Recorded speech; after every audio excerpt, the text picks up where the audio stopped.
Dans ce nouveau documentaire vidéo, nous continuons à approfondir les sujets intéressants qui ont trait au mystère de la Terre creuse et des êtres qui vivent à l'intérieur. Et de sauver des récits, des mythes, des légendes, ainsi que des vestiges archéologiques disséminés dans le monde entier, qui nous ont été légués jusqu'à nos jours. Notre objectif est de transmettre des connaissances précieuses, qui font partie de notre histoire en tant qu'humanité.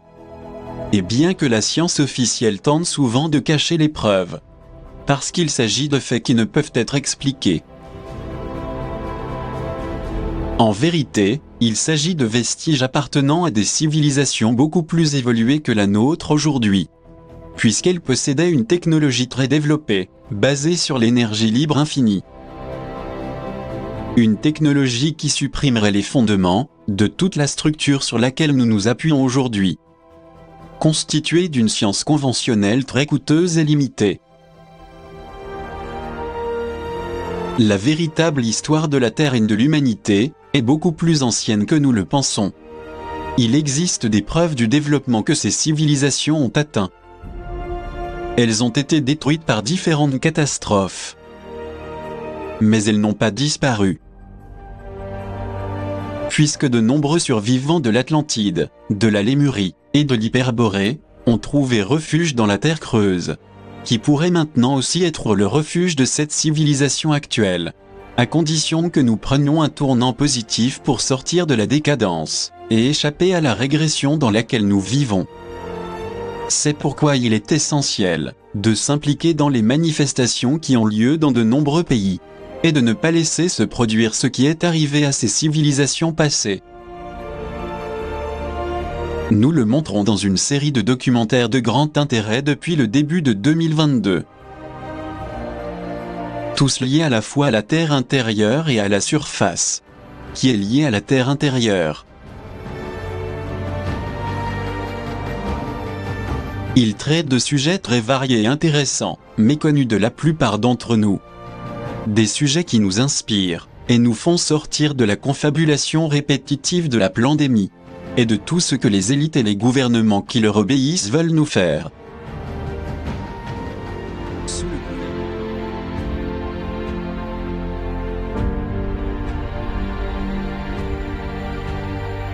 Dans notre précédent documentaire vidéo, nous avons vu la grandeur de l'Atlantide, une civilisation très avancée et puissante, sur le plan technologique, humain et spirituel.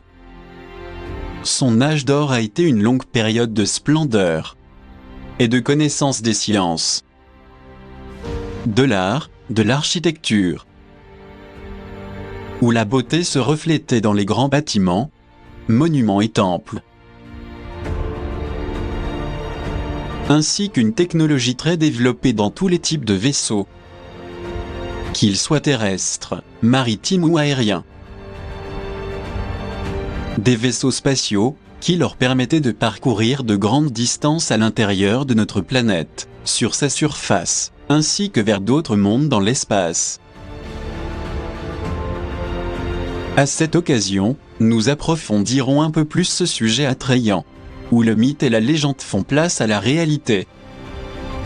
Une vérité qui repose sur les preuves les plus accablantes, découvertes par les chercheurs et des scientifiques dans de nombreux pays, et à l'intérieur des océans. Des milliers de publications ont été imprimées sur l'Atlantide, l'un des sujets les plus étudiés à ce jour, et l'un des plus passionnants pour ceux qui s'intéressent à ces mystères du passé. Dans de nombreux cas, on ne s'est pas penché sur la puissance de cette civilisation. On a toujours cru que notre race actuelle est, et a été la plus puissante, parce que le système qui nous gouverne nous a amenés à le croire. Le Bhagavad Purana, le livre sacré de l'Inde, décrit avec précision les 4 âges qui se sont succédés dans le monde, après que leurs humanités respectives aient été détruites par la fureur des éléments. Selon le poète grec Hésiode, une telle croyance était répandue dans l'Hellade. Il y avait 4 âges. L'âge d'or ou Satya Yuga, un âge où les mortels, vivaient comme des dieux dans l'harmonie, la fraternité, le bonheur et la beauté. L'âge d'argent ou Treta Yuga, où leur intelligence a décliné, tandis que l'égoïsme, l'indifférence et la désunion se sont développés au sein de la population. L'âge de bronze ou Dvapara Yuga, dans lequel les hommes forts et belliqueux ont créé des guerres et se sont détruits mutuellement. Et le quatrième, l'âge de fer ou Kali Yuga, dans lequel la décadence et les vices étaient à leur apogée, jusqu'à ce que les sept îles principales soient balayées par les eaux déchaînées des océans. Quelle a été la cause principale de la destruction des Atlantes? Pour autant que l'on sache, ils ont été détruits parce qu'ils utilisaient la magie de manière négative et tombaient dans la nécromancie, la sorcellerie et toutes sortes de magies involutives. Ensuite, selon l'écrivain romain Sansorino, en l'an 238, il disait que les Grecs croyaient que le monde serait inondé ou brûlé à la fin de chaque époque. Pour leur part, les anciens Égyptiens divisaient l'histoire en 3 grandes périodes. Le règne des dieux sur terre, celui des demi-dieux, fruit de l'union des dieux avec les hommes, et celui des héros, les surhommes vaillants. Après sa disparition, le monde a été laissé à la merci des hommes ordinaires, qui gouvernent maintenant l'Égypte et la terre. Et cette domination globale continue encore jusqu'à nos jours, jusqu'à sa conclusion, comme cela a toujours été le cas. C'est pourquoi ils montrent avec cette domination qu'ils veulent créer des pays soumis, captifs ou asservis, qui dénotent l'âge de la décrépitude comme nous l'ont transmis les Hindous, les Grecs et divers peuples mésoaméricains.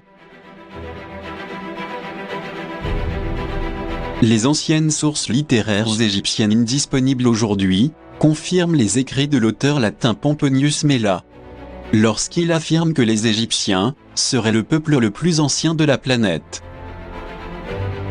Dans leurs annales, il est écrit que depuis la formation de leur royaume, les étoiles ont changé de direction 4 fois, et que 2 fois le soleil s'est couché dans la partie du ciel, d'où il se lève aujourd'hui.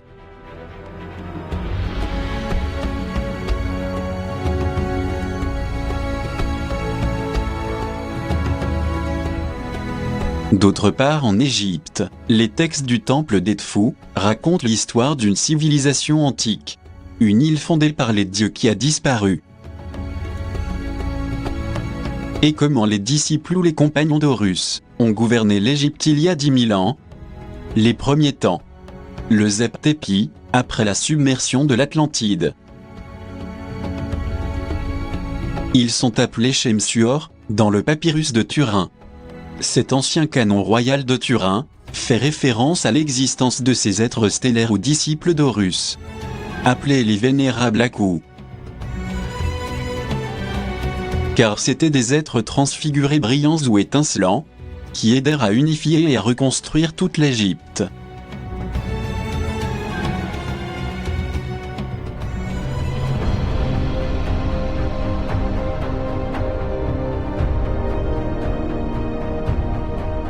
Bien qu'il y ait beaucoup de controverses sur le fait que l'Atlantide était située dans des régions spécifiques.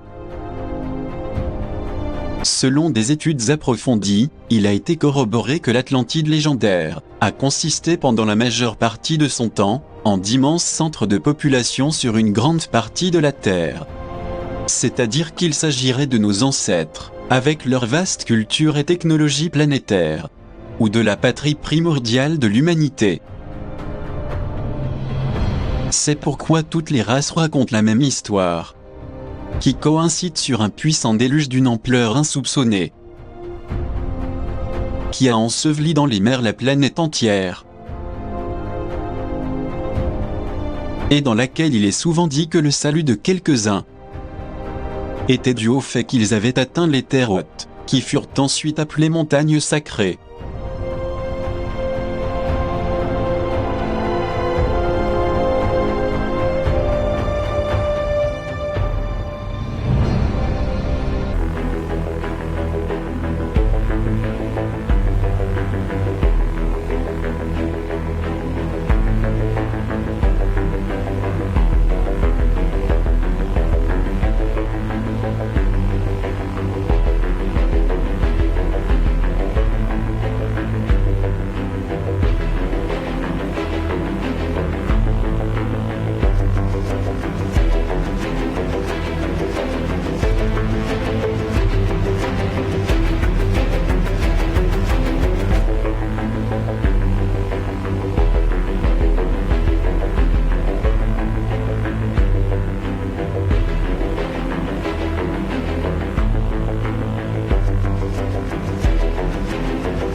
Des auteurs comme Andrew Thomas, écrivain australien, et Daniel Russo, poète péruvien entre autres, affirment qu'il existe un bon nombre de montagnes dans le monde entier, qui sont considérées comme les demeures de Dieu, notamment en Inde, où les hindous attribuent un caractère divin à beaucoup d'entre elles,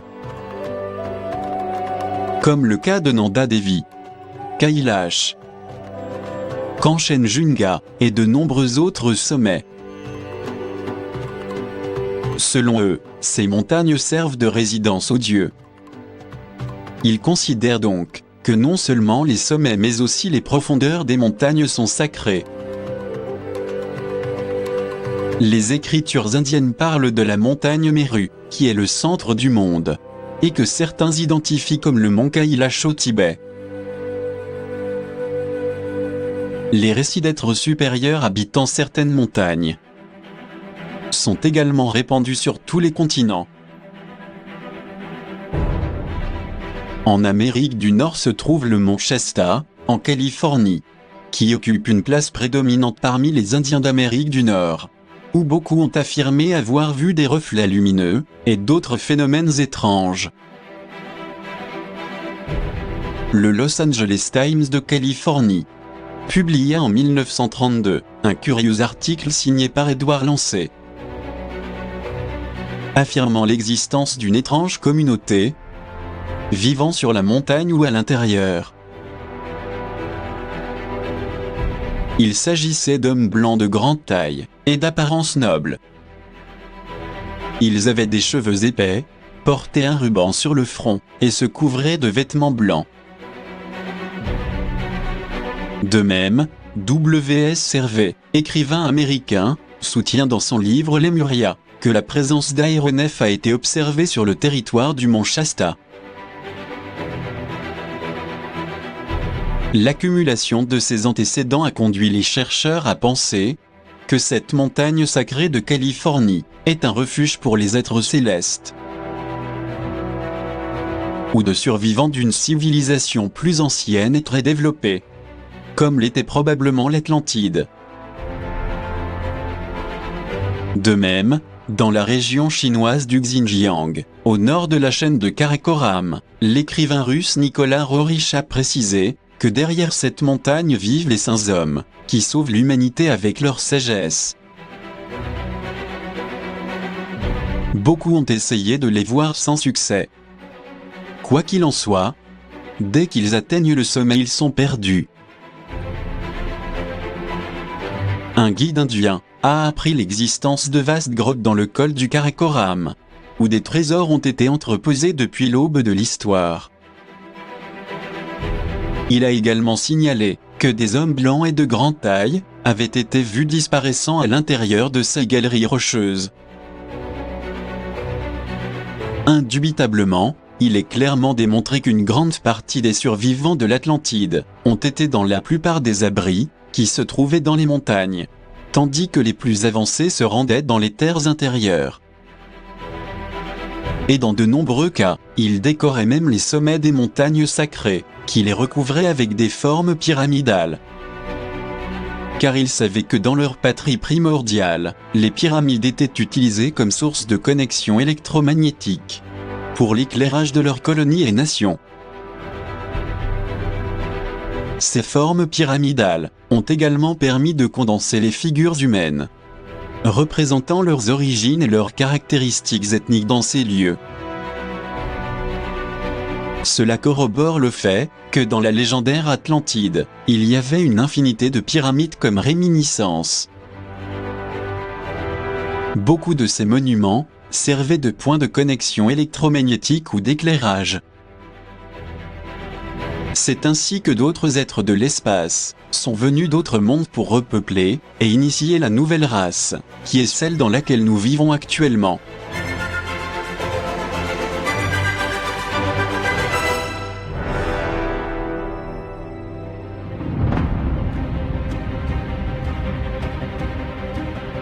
Ceci est également étroitement lié à la terre creuse et aux montagnes, qui ont toujours été l'accès à ce monde évolué, où les êtres ont vécu depuis des temps très anciens, et qui a été un refuge pour les êtres survivants, de l'Atlantide et de la Lémurie, avant leur destruction. Elle pourrait aussi l'être pour notre race actuelle, si nous nous décidons pour un changement positif. L'Orient est aussi très riche en traditions. On y raconte l'existence de mondes souterrains partout. Sous le désert de Gobi, au Tibet, à Agra, en Inde, et à Angkor Wat, au Cambodge.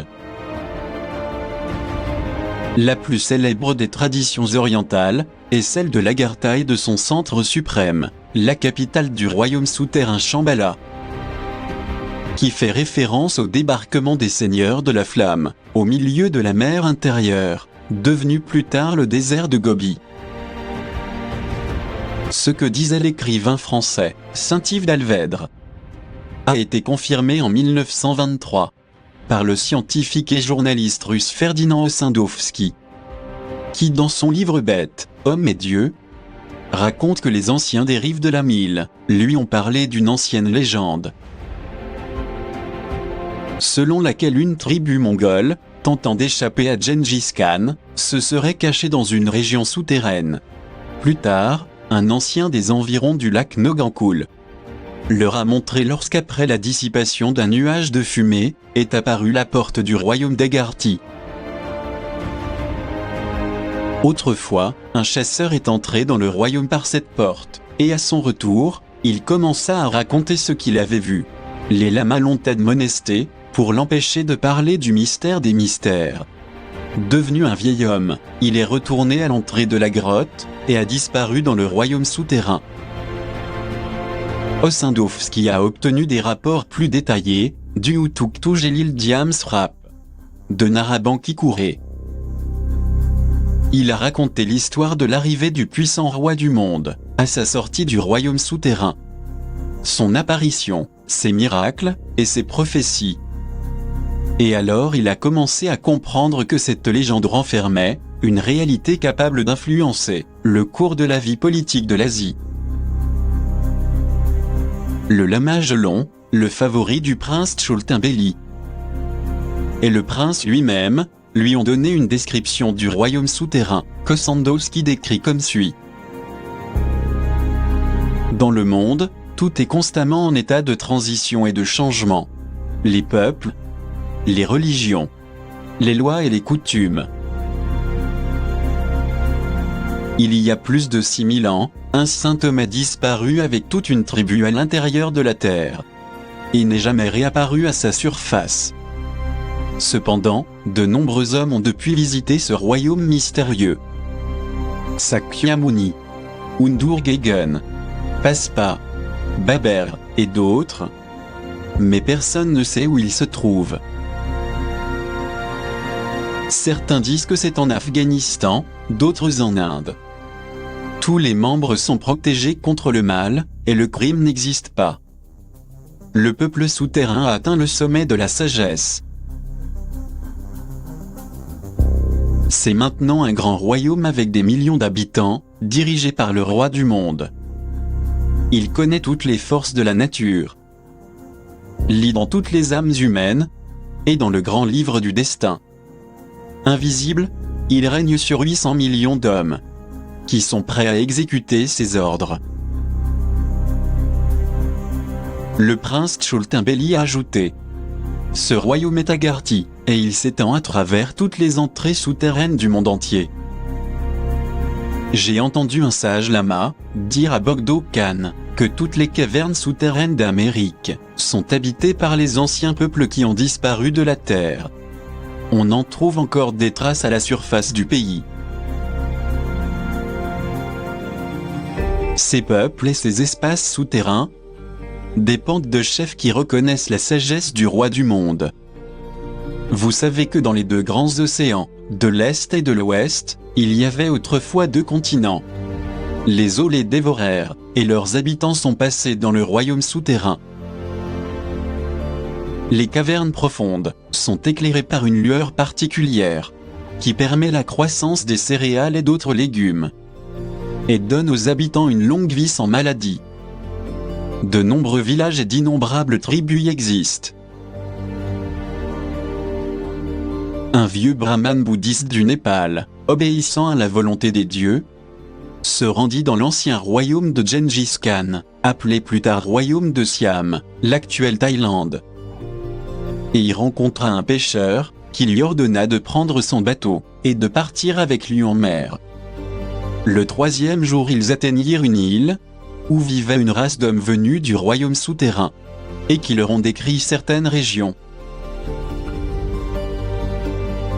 La capitale d'Agarthy est entourée de villas, où habitent les grands prêtres et les sages. Elle rappelle Lhasa, ou le palais du Dalai Lama, le Potala, et elle se trouve au sommet d'une montagne couverte de temples et de monastères. Le trône du roi du monde se dresse parmi 2 millions de dieux incarnés. Ce sont les pandits sacrés. Le palais lui-même est entouré de la résidence des Goros, qui possèdent toutes les forces visibles et invisibles de la terre, de l'enfer et du ciel, et peuvent disposer à volonté de la vie et de la mort des hommes. Ils se déplacent à toute vitesse dans d'étranges chars, inconnus de nous, à travers les étroites galeries de l'intérieur de notre planète.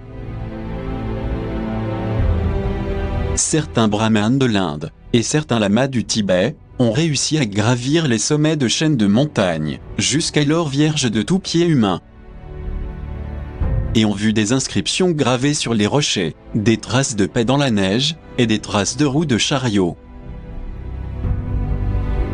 Le bienheureux Sakyamuni trouva au sommet d'une montagne des tablettes de pierre, portant des annotations qu'il ne parvint à déchiffrer qu'à un âge très avancé.